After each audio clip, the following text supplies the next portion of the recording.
Indonesia. Kali ini kita akan belajar bahasa Indonesia kelas 11 paket C. Oke.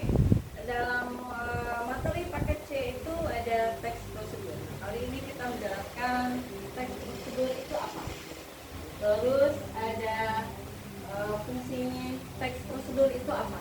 Lalu ada kalau kita merancang isi teks prosedur itu nanti bagaimana langkah-langkahnya. Kemudian bagaimana cara mempresentasikan rancangan teks prosedur. Yang terakhir, bagaimana merinci, merevisi rancangan tersebut. Pertama, kita jelaskan dulu apa itu pengertian teks prosedur. Pengertian teks prosedur adalah teks yang berisikan langkah-langkah tertentu, ya, langkah-langkah tertentu untuk mencapai tujuan tertentu juga. Apapun itu bentuknya, kita kaji atau kita bahas itu, dan nanti ada langkah-langkahnya yang ada untuk mencapai tujuan tertentu. Pengertian dari teks prosedur. Oke. Lalu ada fungsi sosial teks prosedur. Apa fungsi sosial teks prosedur? Fungsinya adalah untuk menginformasikan, berarti informasi, memberitahukan, ya, untuk memberitahukan kepada para pembaca atau pendengar bagaimana cara membuat atau melakukan sesuatu. Itu dia. Fungsi sosialnya adalah tadi diulang lagi, untuk menginformasikan kepada pembaca atau pendengar, ya, bagaimana cara membuat atau melakukan sesuatu itu. Nah, cara kerjanya bagaimana? Nah, itu dia langkah-langkahnya. Oke, pernyataan umum dan tahapan dalam teks prosedur. Bagaimana cara ini melihat pernyataan umum? Nah, pernyataan umum nanti kita berusaha mencari atau mengidentifikasi isi-isi pokok informasi dalam teks tersebut. Nah, langkah-langkahnya bisa dimulai dengan mengamati pernyataan-pernyataan umum.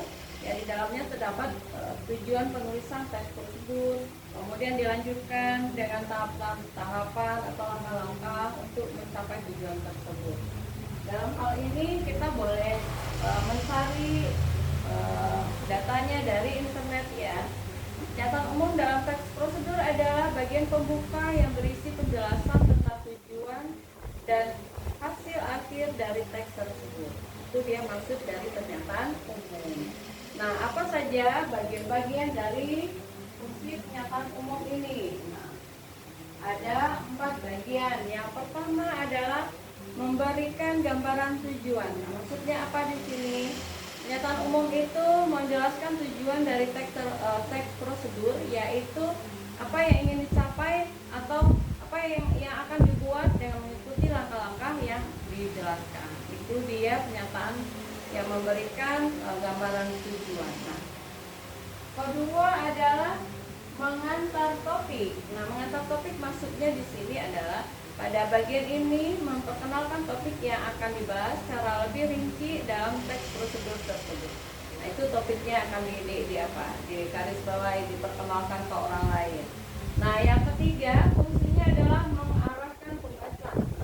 Arahkan pembaca kemana mengarahkannya? Nah, maksudnya adalah pernyataan umum atau memberikan pembaca itu memahami apa yang akan mereka pelajari atau lakukan dengan mengikuti teks prosedur tersebut. Nah, itu tujuannya adalah atau fungsinya adalah mengarahkan pembaca. Itu harus sesuai dengan koridor yang ada. Terakhir, fungsi dari pernyataan umum tersebut untuk meningkatkan minat pembaca.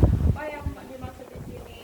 Pernyataan umum yang menarik dapat membuat pembaca lebih tertarik, ya, lebih terkesan untuk membaca dan mengikuti langkah-langkah yang ada di dalam teks tersebut. Sini ada contoh pernyataan umum. Ibu berikan contoh salah satu pernyataan umum. Berikut adalah langkah-langkah untuk membuat nasi goreng yang lezat dan praktis. Nah, itu dia.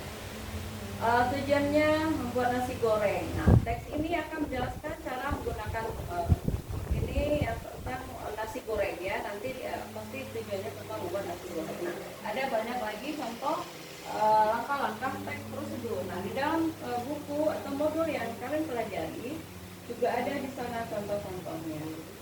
Sini ada cara mudah membuat surat izin usaha dagang. Nah, di situ ada langkah-langkahnya.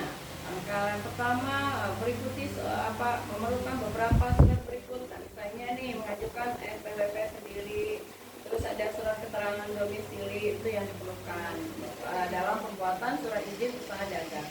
Nah, ada tahapannya, ada ini surat-surat yang diperlukan apa saja ya, itu nanti diberitahukan. Itu contoh dari salah satu tax prosedur. Nah, misalnya lagi apa yang diperlukan, nah harus punya surat izin usaha perdagangan. Nah, surat izin usaha perdagangan ini maksudnya SIUP ya. SIUP itu ada tempat pengurusan tertentunya. Terus ada tanda daftar perusahaan. Nah, ini juga harus didaftarkan perusahaan kita.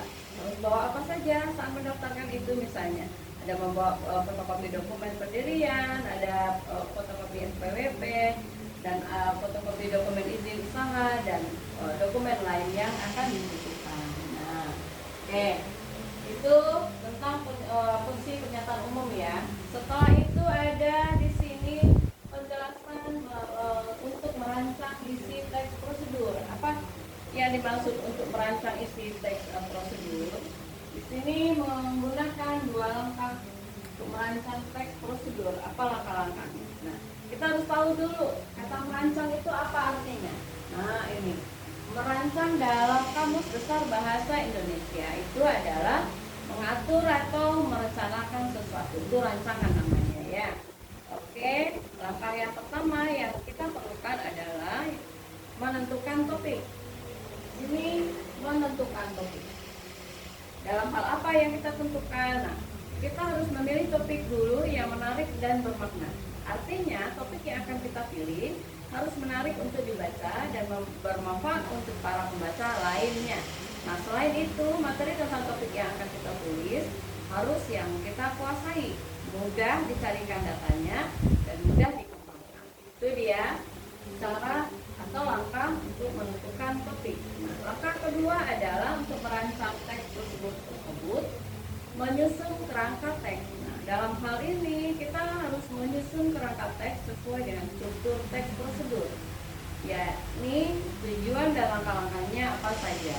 Tuh, misalnya tentang bagaimana cara membuat sayur asam. Nah, berarti ada langkah-langkah pembuatan sayur asam. Nah, itu kita harus tahu tuh, tahap kedua ngapain, apa saja bahan yang kita sediakan. Itu dia maksudnya. Nih, misal nih topiknya cara membuat sayur asam. Nah, tujuannya adalah membuat sayur yang lezat dan menarik. Nah, kerangka yang mungkin kita butuhkan yang pertama adalah menyiapkan peralatan memasaknya. Nah, dalam hal memasak sayur asam berarti harus siapkan peralatan memasak. Ada pancinya, ada sutil gitu ya. Langkah kedua adalah menyiapkan bahan. Nah, bahannya apa saja untuk sayur asam? Pasti ada sayur-sayuran lainnya. Oke, ada labu siam, ada apa lagi? Ada jagung gitu, sayur asam. Pokoknya lengkap. Oke, langkah 3 menyiapkan bumbu. Apa saja bumbunya? Ada bawang merah, bawang putih, dan jahe dan sebagainya. Oke. Langkah keempat di dalam memasak sayur asamnya. Kita masak prosesnya. Mau ngapain dulu? Apakah langsung masak air panas gitu kan? Nah, ada langkah-langkah tertentunya. Terus selanjutnya adalah langkah terakhir, setelah masak pasti kita hidangkan menu masakannya. Nah, itu dia. Setelah kita merancang dari teks prosedur tersebut, berarti ya kita harus perlu atau kita harus mempersiapkan bahan untuk mempresentasikan misalnya di depan kelas. Nah, itu bisa jadi tugas kelompok atau tugas pribadi. Nah, Anda masing-masing bisa mempresentasikan tugasnya. Misalnya, presentasikannya itu harus yang diperhatikan adalah siapkan alat peraga apa yang akan kita presentasikan.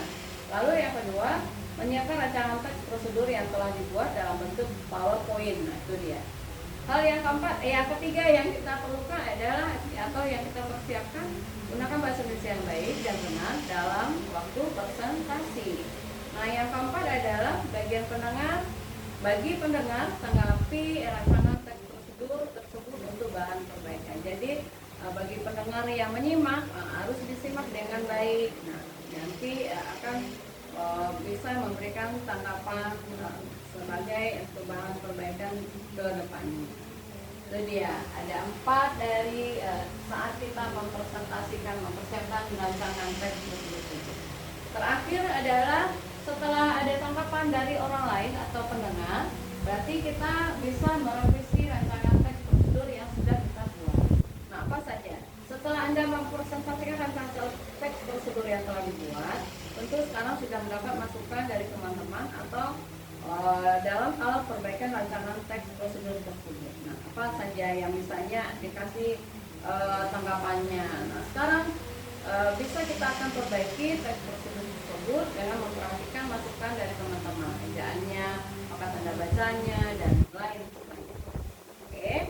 Nah, untuk tugas kali ini kita pilih soalnya pilihan ganda saja. Kerjakan soal latihan di halaman 17 sampai 19 ya. Soal pilihan ganda nomor 1 sampai 10. Itu halaman berapa tadi? Halaman 17 sampai 19.